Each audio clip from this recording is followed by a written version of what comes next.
दोस्तों, चिराग पासवान भारतीय जनता पार्टी की सहयोगी पार्टी के हैं और एनडीए के हिस्सा है।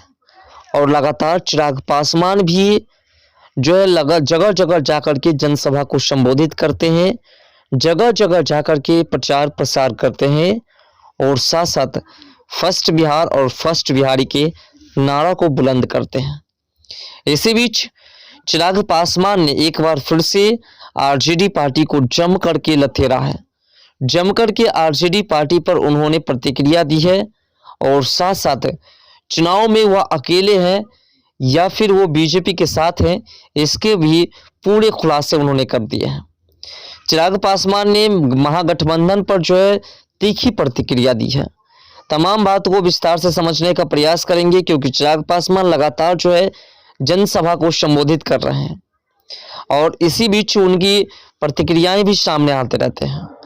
वैशाली लोकसभा क्षेत्र के साहेबगंज में चिराग पासवान ने रविवार को जन आशीर्वाद महासभा को संबोधित किया और इस जनसभा को लेकर की यह चर्चा थी कि इस दौरान चिराग पासवान अपना गठबंधन और वैशाली लोकसभा सीट को लेकर के प्रत्याशी का ऐलान कर सकते हैं।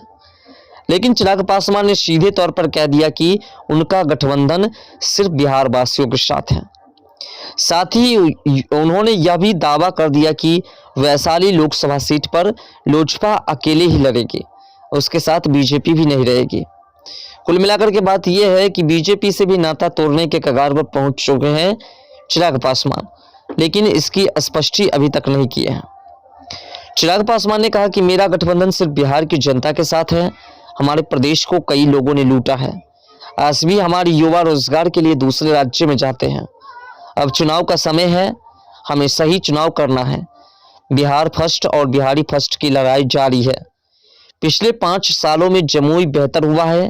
नीति आयोग की रिपोर्ट्स में यह साबित हो गया कि बिहार फर्स्ट और बिहारी फर्स्ट के तहत बिहार को भी नंबर 1 बनाना है। बिहार को युवाओं का प्रदेश कहा जाता है।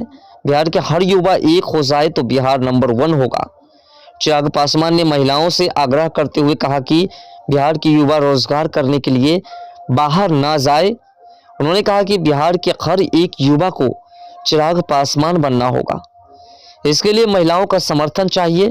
चिराग पासवान ने कहा कि चिराग पासवान किसी के सामने झुकता नहीं है। चिराग पासवान को बहुत लोगों ने तोड़ने का काम किया, परिवार तोड़ा, पार्टी भी तोड़ी, लेकिन चिराग पासवान कभी नहीं टूटा और ना ही कभी टूटेगा। सर पर कफन बांध करके निकला हूं, जब तक बिहार को विकसित राज्य नहीं बना दूंगा नहीं रुकूंगा। वैशाली लोकसभा का प्रत्याशी आपकी हर समस्या का समाधान करेगा। वहीं रैली के बाद पत्रकारों से बात करते हुए चिराग पासवान ने कहा कि उनका गठबंधन बिहार की जनता के साथ है। वहीं आरजेडी के साथ गठबंधन के सवाल पर चिराग पासवान ने कहा कि मैं वो नहीं जो बार बार गठबंधन बदलूं। बहुत ही जल्द सीटों पर भी सब कुछ साफ हो जाएगा। रैली के दौरान मंच पर लोजपा के कई बड़े नेता मौजूद थे, जिसमें तिनकटीक जो दावेदार भी थे, जिसमें वैशाली की मौजूदा सांसद बीना देवी, विनीता विजय, संजय सिंह मौजूद थे। इस दौरान बीना देवी ने चिराग पासवान को सोने का मुकुट पहना करके स्वागत किया। वहीं संजय सिंह ने चांदी का मुकुट पहना करके स्वागत किया। लेकिन जिस प्रकार से चिराग पासवान के बयान निकल रहे हैं, यह स्पष्ट है कि चिराग पासवान भारतीय जनता पार्टी से नाखुश हैं और इसकी वजह यही है कि भारतीय जनता पार्टी ने जदयू को अपनी पार्टी में शामिल कर लिया। नीतीश कुमार को अपनी पार्टी में शामिल करके बीजेपी ने चिराग पासवान को नाखुश कर दिया है और चिराग पासवान इसीलिए बीजेपी से काफी चिढ़े हुए हैं और बीजेपी से सीधी मुंह बात नहीं करते हैं और जिस भी क्षेत्र में जाते हैं वो खुद की पार्टी को मजबूत करने की कोशिश करते हैं और खुद की ही पार्टी का प्रचार प्रसार करते हैं। फिलहाल आपको क्या लगता है, चिराग पासवान बीजेपी का दामन छोड़ सकते हैं, उसे नाता तोड़ सकते हैं, नई गठबंधन बना सकते हैं? अपना राय कमेंट सेक्शन में जरूर दीजिएगा।